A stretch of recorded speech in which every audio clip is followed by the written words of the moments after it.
please. Thank you. Thank you, Mr. Chairman, and thank you both again for your service, and thank you for all the hard work you're doing here. I just have two questions, really, and whoever, I think probably General McKenzie might come to you.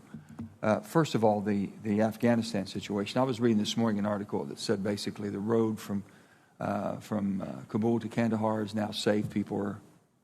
Commerce is coming back a little bit, and you're seeing different roadside things going on and this and that.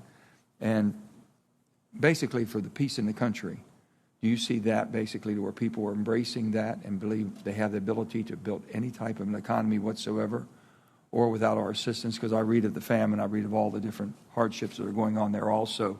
The only economy they have was ours. That's gone. I think I do not believe it's a particularly safe place to be. I think you can probably drive on what we'd call the ring road from Kabul down to Kandahar in a way that you couldn't do it in the past. But at the same time, we know that the Taliban is actually carrying out, searches for former Afghan government officials. We know that women are entering a new and repressive existence under their rule. So while you may not see the kind of violence that you saw over the last 10 or 15 years there, I'm not sure it's a place where anyone would want to be. And I believe the continued press of people that want to leave Afghanistan is perhaps the best indicator of just what conditions are like on the ground. Us leaving Afghanistan the way we did, does it leave us in worse shape as far as with our allies? I think too soon to tell.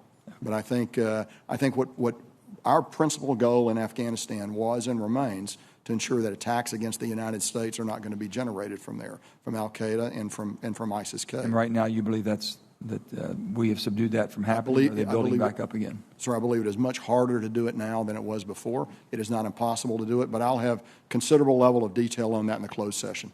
Putin's war on Ukraine with the energy, it's an energy war. Putin's war on Ukraine and what we're going through there, and also seeing us now, I have a little bit of a concern with the administration's position on the energy that we produce in our country, and we could do a little bit more working with our Canadian and our Mexican allies. With that being said, the Iran situation that we're talking, I think things have stalled there on the Iran deal again, but also I'm concerned about Iran. The last deal that we made with Iran was not made on basically earning your way back into a productive society from the standpoint we were giving them too many reliefs on their sanctions up front, and they never did come through.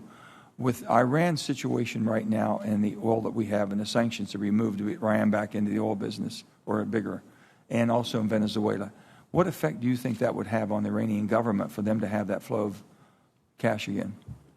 Senator, I'm probably not the best witness to answer that part of the question. I can tell you from a military stability perspective, which I am competent to talk about, my principal interest in Iran is ensuring that they don't attack us or our partners in the region directly or indirectly, to keep Iran deterred from undertaking those kinds of activities. We have had some success doing that over the last couple of years, not complete success.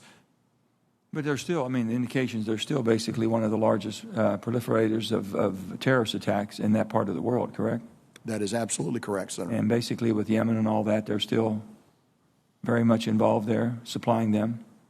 Iran is the principal reason that the conflict in Yemen can't be brought to a conclusion, in my judgment. General Townsend, and given us the situation we have in Africa right now, what's your thoughts about that? Senator, I didn't catch the middle said just part. Basically, the situation that we have in Africa right now, what are your concerns that you have, the most concerns that you do have? Thank you.